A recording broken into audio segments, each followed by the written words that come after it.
Bonjour, j'espère que vous allez bien. Et on démarre avec un nouveau podcast. Les rabbins vont... Désolé. Les rabbins vont-ils pointer... C'est-à-dire, je me fais rire. Hein. Les rabbins vont-ils pointer chez Pôle emploi? En fait, c'est la question que je me suis posée hier. Et je vais vous expliquer comment j'en suis arrivé là.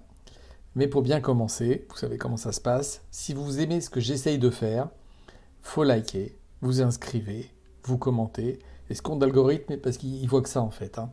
Et par contre, si vous avez des questions, vous les placez dans les commentaires, parce que là aussi, je vais faire mon possible pour vous y répondre. Alors, toutes les semaines, dans le monde entier, nous, les Juifs, nous avons Shabbat. Shabbat commence le vendredi soir et se termine le samedi soir. Pour nous, c'est un jour très particulier, parce qu'on n'a pas la possibilité de faire certaines choses. Et le fait de ne pas faire ces certaines choses, en fait, nous amène dans un état spirituel plus élevé que dans la semaine. Je ne veux pas rentrer dans les détails parce que la plupart des gens ne vont pas comprendre et que ça ne va pas vraiment vous intéresser. Ça se traduit en fait de trois façons. De la façon suivante et en trois phases.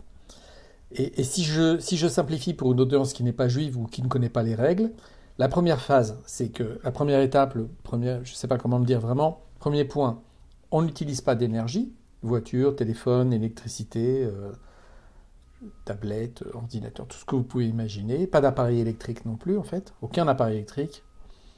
La deuxième chose, on passe du temps en famille, autour de la table de Shabbat, avec de bons repas et des plats qui sont donc préparés avant Shabbat. Et pour nous, c'est le moment où nous recréons le lien social et familial. Et en fait, c'est ça qui fait défaut à tant de familles et de gens dans le monde aujourd'hui où nous vivons. Hein. Dans un monde où on est soi-disant ultra connectés. On voit bien, hein, il n'y a jamais eu autant de gens seuls, de gens célibataires, de divorces, d'enfants en fait qui grandissent seuls face à un écran, avec toutes les dépressions que cela implique hein, et qu'on voit dans le monde. Et puis toutes les dérives aussi. Mais bon, c'est un autre sujet, on en parlera ultérieurement. J'ai aussi des choses à vous dire là-dessus. Et la troisième partie, donc première partie, on n'utilise pas de sources d'énergie, la deuxième partie, du temps en famille, et on parle. Et on n'a rien qui nous empêche de recréer ce lien social. Il n'y a pas de téléphone, en fait, tout simplement. Hein. Et la troisième partie, on va à la synagogue, la shul en yiddish, pour prier, bien sûr, et pour y lire la section hebdomadaire de la Torah, ce qu'on appelle la paracha. Et là aussi, en fait, il y a une section par semaine, et là aussi, on recrée à nouveau un lien social et communautaire. La paracha, donc, c'est la section hebdomadaire. Et en fait, il s'agit du message divin qui a été dicté par Dieu et écrit par Moïse.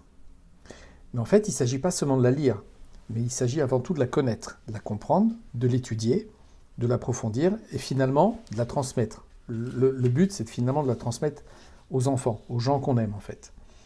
Et en général, c'est le père de famille qui fait ça à ses enfants et à son épouse. Donc, autour de la table de le Shabbat, il y a des questions qui fusent, des avis qui divergent, et évidemment, c'est passionnant. Hein. Et une petite aparté. Au fait, cette semaine, est-ce que vous avez vu les vidéos de présentation d'OpenAI? OpenAI, c'est donc AI, c'est intelligence artificielle. Je ne sais pas si vous les avez vus. Moi, je suis référencé comme, je ne sais pas pourquoi d'ailleurs, chez eux comme développeur, donc je les ai eus en primeur et bon, je ne sais pas si vous les avez vus. Alors, OpenAI, c'est cette boîte dans laquelle Microsoft a investi 13 milliards de dollars et qui viennent de lancer la toute nouvelle version de leur outil qui s'appelle ChatGPT. Ça, ChatGPT, je pense que vous connaissez, même si vous ne l'avez pas testé. Et donc, la nouvelle version s'appelle la version ChatGPT 4.0. C'est la version 4, O pour omnicanal. Alors, je vais vous mettre un extrait ici, parce que c'est vraiment impressionnant. Hey, ChatGPT, how are you? I'm doing fantastic. Thanks for asking. How about you? How's your day going? I'm doing great. So I would like you to function as a translator. I have a friend here who only speaks Italian, and I only speak English. And every time you hear English, I want you to translate it to Italian. And if you hear Italian, I want you to translate it back to English. Is that good? Perfetto. Mark, io mi chiedo, se le balene potessero parlare, cosa ci direbbero? Mike, she wonders if whales could talk, what would they tell us?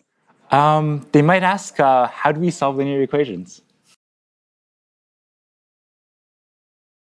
Pour info, eh ben, la voix, non, c'est pas la voix de Scarlett Johansson. Vous savez, Scarlett Johansson, c'est cette actrice, juive par ailleurs, excellente actrice, qui est capable aussi bien de jouer dans des films intimistes que dans des blockbusters comme la série des Marvel. Je sais pas, j'ai jamais vu ça, mais je sais qu'elle joue là-dedans. Alors, ce qui est intéressant, c'est pas sa voix, mais par contre, son avocat a contacté, je pense qu'ils en sont franchement inspirés, et son avocat a contacté OpenAI, donc OpenAI, parce qu'il y avait vraiment beaucoup, beaucoup de ressemblances. Donc, pour revenir à la paracha, la section hebdomadaire de la Torah, tous les mercredis soirs, je reçois, et le jeudi matin aussi, je reçois des mails avec des enseignements de la section hebdomadaire. Je les imprime, je les lis, je les annote. Concrètement, je prépare mon Shabbat. Sauf que là, mon cerveau m'a joué un drôle de tour. Si je demandais à ChatGPT 4.0 ce qu'il en pensait. Alors, c'est ce qu'on va voir ensemble maintenant. Ok, donc je suis devant ChatGPT, la version 4.0 qui est gratuite, et je vais lui poser quelques questions. Bonjour, peux-tu me résumer la paracha hebdomadaire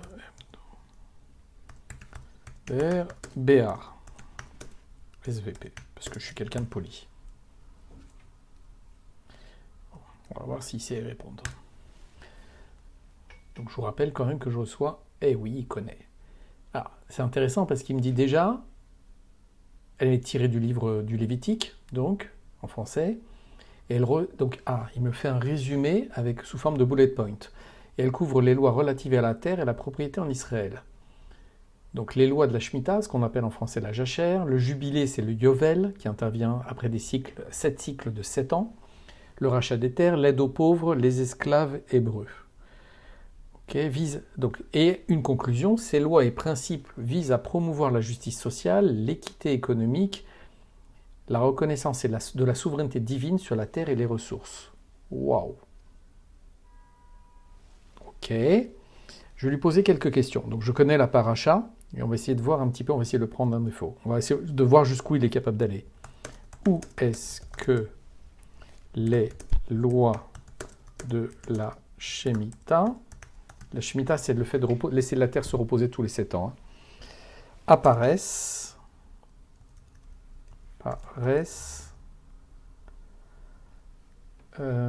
dans le Talmud. Je crois que si j'écrivais avec des fautes d'orthographe, ça ne changerait rien. On va voir si déjà il le comprend. Ah ouais, donc il est très fort. Il cite les sources dans le Talmud de Jérusalem, dans celui de Babylone. Il donne les références et il dit aussi même où on peut les trouver. Ces discussions talmudiques analysent et détaillent les commandements bibliques relatifs à la Shemitah, donc la jachère. Je crois que c'est comme ça qu'on dit. La jachère, c'est tout. Ouais, c'est ça, la jachère. Et explique comment ces lois étaient appliquées et interprétées dans différentes circonstances et périodes historiques. Okay, question un peu plus compliquée. Quel est c'est quand même bluffant, le rapport entre l'année sabbatique et le mont Sinaï. Le mont Sinaï, c'est là où on a reçu la Torah. Wow. Donc là aussi, il connaît la réponse. Il a fourni sous forme de plan. C'est-à-dire, il est hyper carré, quoi. Et il introduit même la symbolique, alors que je ne lui ai pas demandé. Donc il a compris quelle allait être la question, enfin compris, j'en sais rien, mais en tout cas, quelle a été la question que j'allais poser. Ah, là je vois que j'atteins donc la limite de 4.0 et ils veulent me faire passer jusqu'à ce soir. Donc ils me limitent parce que c'est une version gratuite, pour le moment en tout cas. On va voir. Quel est le sens caché et le sens du Yovel. On va voir si... Donc ça c'est la version antérieure. On va voir si elle sait y répondre. Il sait y répondre aussi.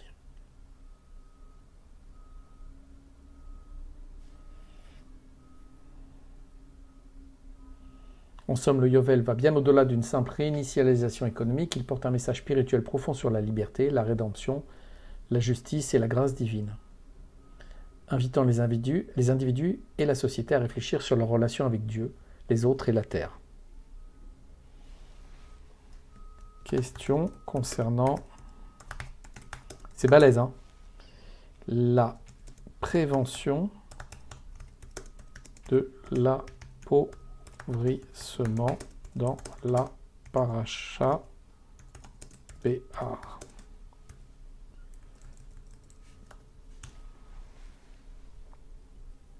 C'est des questions qui sont déjà compliquées. Il y a beaucoup de gens qui ne savent pas y répondre. Il faut connaître la paracha. Il faut avoir étudié, quoi.